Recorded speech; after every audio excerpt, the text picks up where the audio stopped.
Have you been on your journey of self discovery, healing, or growth for a while? Maybe you've read all the books, listened to hundreds of podcasts, saved every motivational quote, but nothing seems to really change. If that sounds familiar, today's episode may help you understand why. Welcome to Dear Curious Soul, a space where you can follow your curiosity and explore yourself, your body, and the world around you. I'm Tashankar, and today we're getting curious about embodiment, what it is, why it matters, and why it might be the missing link in your personal growth journey. I'll be honest, the word embody gets thrown around a lot these days. I thought I knew what it meant, but I didn't really understand why it mattered so much and why it could be the difference between knowing something and actually changing. So I followed my curiosity, dug deeper, and here's what I discovered. The word embody comes from Latin, in corpus, which literally means into the body. The dictionary defines it as giving tangible or visible form to an idea, quality, or feeling. Dr. Joe Dispenza, neuroscientist, author, and spiritual teacher, and someone who I've learned so much from, explains it beautifully. Knowledge is for the mind, experience is for the body. What he's saying is that learning something intellectually isn't enough. Real transformation happens when you take that knowledge, you personalize it, you practice it, and you repeat it until your mind and your body merge into one. That's when it becomes a skill, then a habit, and eventually a new way of being. Embodiment is about living in your body, not just in your head. Think about it. Stress shows up as tight shoulders. Excitement shows up as butterflies in your stomach. Calm feels like a softening in your breath. Your mind, body, and spirit are all speaking the same language. Embodiment is noticing that language and honoring it. Wisdom isn't only in books or theories, it lives in your felt experience. That gut feeling you get, that's your body and your spirit whispering to your mind, guiding you in ways you might not always notice. So when you trust your intuition, you're practicing embodied philosophy. You're actually listening to the wisdom of your own body. Now let's get practical. Embodiment isn't some abstract idea. It's something you can actually do. It's physical, not just mental. And there are simple ways to start tuning into your body and aligning your mind, body, and your spirit. One of the most powerful tools is breath work. Honestly, it's almost too simple to believe, but just taking a few deep, intentional breaths can shift your entire state.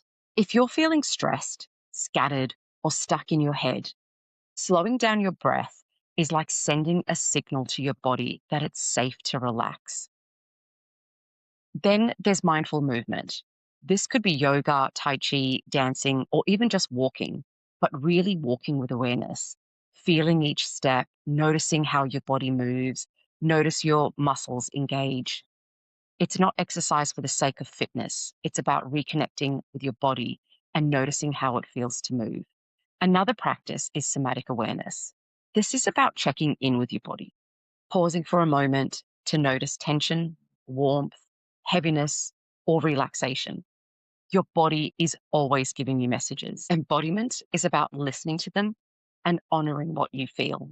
We also have grounding practices, which I love. This could be as simple as feeling your feet on the earth, noticing the texture of the floor or surface beneath your feet, or connecting with your environment in some way. Grounding helps your mind and your body come into alignment and brings you fully into the present moment. My personal favorite is walking on grass or sand, feeling the different sensations under my feet. There's also lots of research emerging now about the benefits of being on the Earth's surfaces to our bodies. I'm going to follow my curiosity on that in a future episode, so stay tuned. And finally, expressive practices.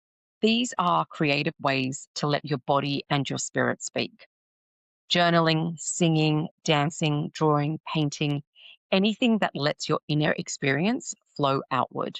It's just another way to translate your inner wisdom into something tangible.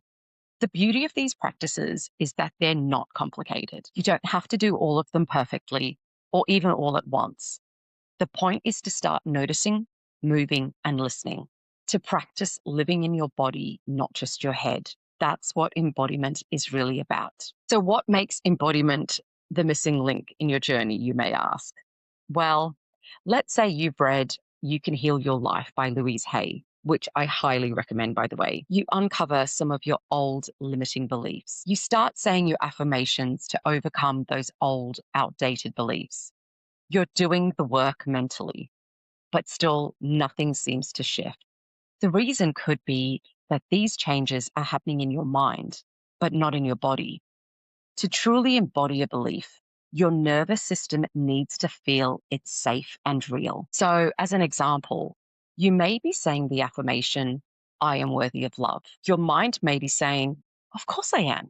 But your body and your emotions might still be resisting. Your nervous system hasn't felt it yet. And embodiment is what bridges that gap. So, I'd love to share a mini embodiment practice that I use. If it feels safe, I would love for you to play along with me. We're going to say the affirmation, I am worthy of love. So if you can, say it out loud. Otherwise, say it in your head. I am worthy of love. Notice what comes up for you. Are there any thoughts, sensations, emotions? Don't judge, just take note. So now we're going to bring it into the body. Place a hand on your chest, your belly, or wherever you instinctively want to place your hand. Now, take a very slow, deep, and intentional breath in and out.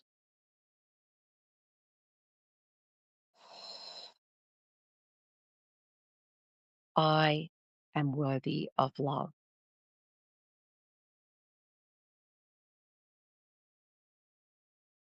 You may want to repeat it. I am worthy of love. So, how does that feel? Does it feel any different to the first time you did it? Did you feel some relaxation? Did you feel some tension? Where in your body did you feel it? Those little responses are your body's way of talking to you. Your body is showing you where more integration is needed. Your emotions carry such important messages. Are you listening to them? Now, think about one tiny action you could take today that reflects that belief. Maybe it's saying no to something that doesn't serve you. Maybe it's resting. Maybe it's asking for help or speaking gently to yourself. These small, consistent actions teach your body what your mind already knows. Embodiment feels different to everyone, and depending on what you're working on, you may find your breath softens, your posture shifts, your emotional reactions change, your choices feel different, or your energy feels lighter or clearer. Awareness comes from reading books or listening to podcasts like this one, but embodiment is what creates real transformation. As Dr. Joe Dispenza says, you know you've embodied a new personality when your body has memorized it better than your mind. Embodiment is when your biology reflects your intentions. There are many simple ways to bring yourself back into your body on a daily basis. None of these are complicated, just practical, gentle ways to embody yourself. You could try a body scan. Pause and notice sensations from head to toe.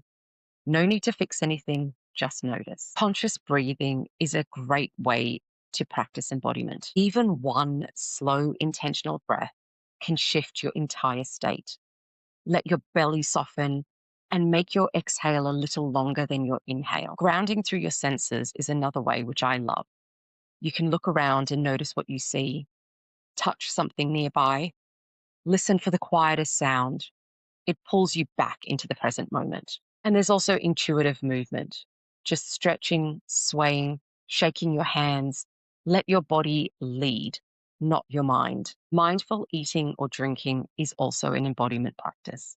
Slow down, taste your food, notice the textures, the temperatures, the flavors, and don't forget to check in with yourself emotionally. Instead of asking, what am I thinking? Ask, where do I feel this? Notice the feelings, tension, warmth, heaviness. That's your body talking to you. Stillness and presence is an underrated embodiment practice. Sit without distractions. Breathe. Just be. Connecting with nature is a great way to practice embodiment. We've talked about grounding, but you can also just feel the sun on your skin or cuddle your pet.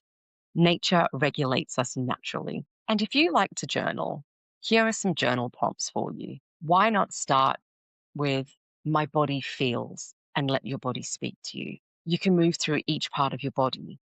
Right now, my chest is, my body needs. So here's my invitation to you, dear curious soul. As you listen to future episodes, you'll hear things that may resonate deeply, things that you may feel will be really helpful in the future. But knowing them intellectually isn't enough.